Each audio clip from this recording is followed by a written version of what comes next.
구매해도 내놓고 그러는 거예요. 나한테 사연 사연하세요. 네, 시작할게요. 제가 왜 대본을 썼는지는 알려드릴게요. 제가 처음으로 대본을 써본 게 간디학교 들어와서 1학년 때 관계에서 선영이랑 같이 연극 대본을 썼는데 그게 개콘 새마을 발견을 패러디한 대본이었고 책 페이지도 안 썼는데 쓰면서 계속 아이디어가 샘솟고 어떻게 해야지 더 재밌고 좋은 무대를 만들 수 있을까 생각하면서 쓰는 것이 그때 너무 색다른 경험이었어요. 그래서 그때 처음으로 대본이라는 것에 관심이 생겼는데 하지만 그 후로 대본이나 시나리오를 쓸 기회도 없었고 시간도 없어서 관심이 좀 사그라질 때쯤에 요원 2학년 1학기 연간 부장이 되었고 연간 시나리오를 쓰게 됐어요. 근데 그래서 다시 시나리오에 붙어서 시나리오 책도 사고 막 영화 시나리오도 찾아보고 했는데 그때 생각해보면 관심만 있었지 하고 싶다는 생각은 전혀 없어서 시나리오에 대해 찾아보고 뭐 스토리 짜낼 때 억지로 해가지고 좀 스트레스랑 부담이 컸어요. 하지만 쓰기 시작한 후에 제 머릿속에서 대사를 쓰고 그 장면에 맞는 장소를 정해서 그렇게 나만의 세계를 펼쳐지는 것에 재미가 들려서 시작할 때 정말 타자를 폭풍처럼 쳐서 금방 끝냈어요. 그렇게 해서 나온 작품이 우리가 헤어진 진짜 이유입니다. 하학기를 거의 이걸 안 하학기를 거의 영화랑 같이 지내서 영화 찍는 것과 시나리오가 머릿속에 깊숙이 박혔어요. 사실 영화나 드라마, UCC 이런 걸로 개인 프로젝트를 하면 좋을 텐데 시간도 없고 편집 능력이 매우 없었기 때문에 대본을 쓰게 했습니다. 그리고 시나리오 아니면 희곡 둘 중에서 둘 다 썼거든요. 제가 왜 시나리오와 연극 대본을 둘 다 썼는지 이유는 간단해요. 시나리오는 영화사 반지 때문에 썼고요. 연극 대본은 다음 반기를 위해서 썼어요. 그리고 좋았던 점은 쓰면서 상상력을 더 기를 수 있어서 좋았고 좀 언어 능력이 향상되어서 좋았어요. 대사를 길게 늘어뜨리거나 말을 조금이라도 이상하게 하면 사람들이 이상하게 전달될 수도 있으니까 그리고 영화가 지루해질 수도 있어서 그런 점들을 신경 쓰면서 쓰다 보니 글쓰기의 흐름이나 여러 단어들을 많이 배우게 됐어요. 그리고 어려웠던 점은 스토리를 짜내면서 첫 장면이랑 마지막 장면 빼고는 딱히 어려웠던 점은 없었던 것 같아요. 그리고 그 희곡과 시나리오에 들어가는 좀 전문 용어들인데 그런 거는 어려웠는데 쓰려다가 그냥 때려치워서 해결했어요. 네. 이제 우리가 헤어진 진짜 이유 시노시스를 얘기해드릴게요. 시노시스는 줄거리예요. 그리고 연극의 줄거리는 플롯이라고 하고요.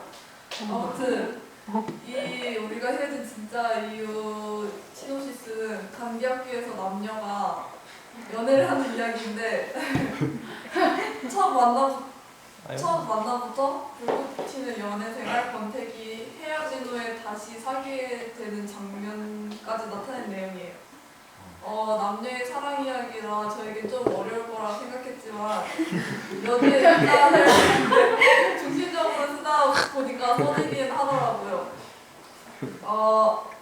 이 시나리오가 영화로 만들어져서 이번 주 목요일 저번에 축제 때 틀어졌는데 반응이 좋아서 성공했다고 생각해요.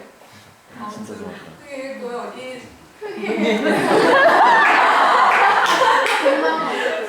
참고로 이 우리가 헤어진 진짜 이유 제목은 유가의 우리가 헤어진 진짜 이유라는 노래에서 따온 거예요.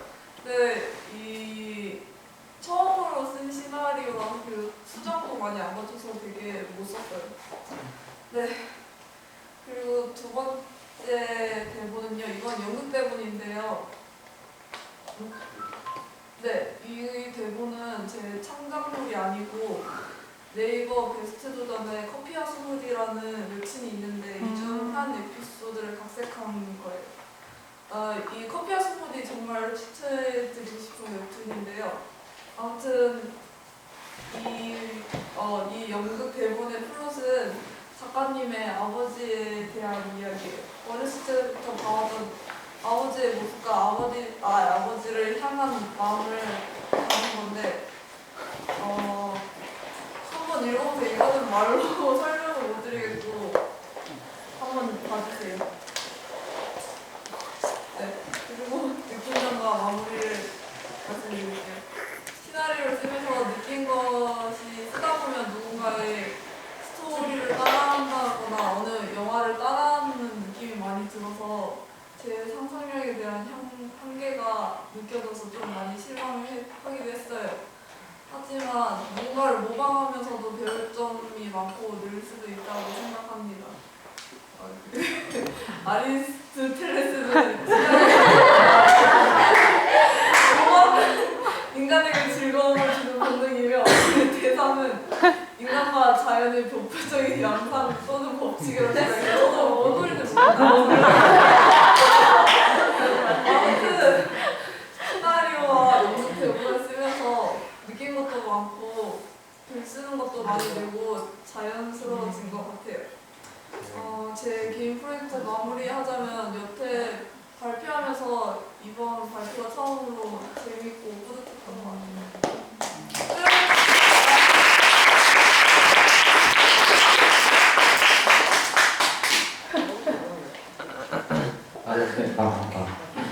네. 아재 발표 잘 들었고요. 저희 간디학교 대표 명품 배우를 영화가 70 관객이 돌파했다고 합니다. 명품 배우 라주에게 지금 질문한 기회 별로 없거든요. 질문 있으신 분? 명품이다. 네. 그 70명 관객 중에 한 명입니다. 네, 2번 봤고요. 연기가 많이 노련해진 연기를 받고 이번 경은이 발표를 듣는데 되게 여유 있어진 것 같아요. 그래서 보면서도 되게 재밌고 되게 편안했고 그리고 궁금한 건 경은아 혹시 연기 쪽으로 계속 이렇게 흥미가 있어서 계속 그쪽으로 배우가 될 건지 진짜로. 저도 잘 모르겠는 생각하고 있긴 한데 요번에 인턴십을 극단으로 가기로 했어요. 그래서 그때 한번 결정해보려고. 네. 또 다른 질문 있으신가요?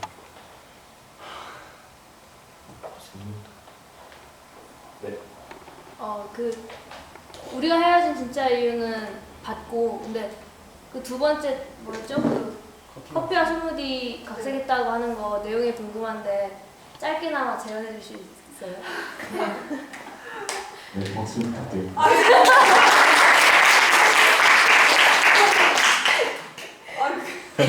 그게 사람이 장황. 좀 필요해. 틀이 나와주세요. 아니요, 그냥 그 중에 한 대사를 한 장면. 연기를 해줘 연기. 잊지 말고. 댄스들. 이게 조명. 잠깐만요.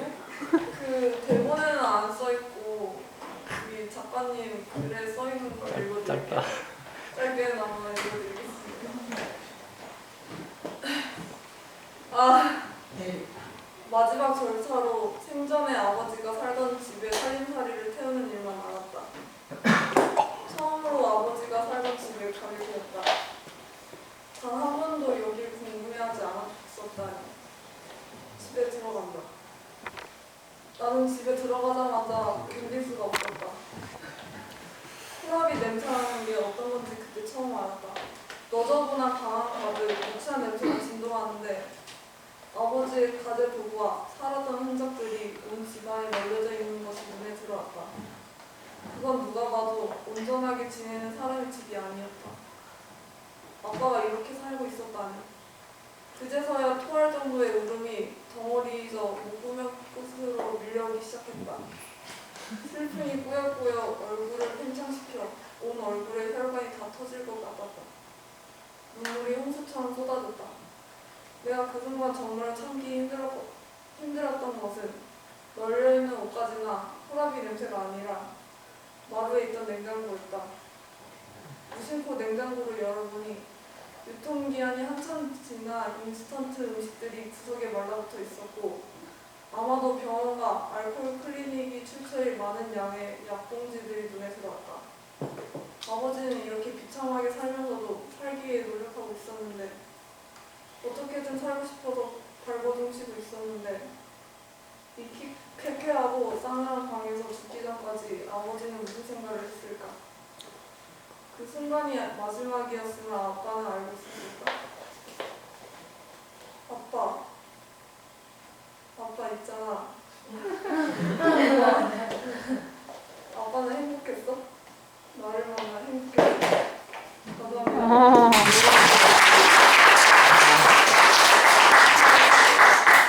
역시 명배우입니다. 더 질문 없으신가요? 이제 와주세요. 많이 와세요.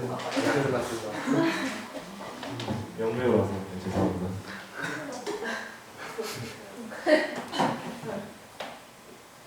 또 다른 질문 없으세요? 네.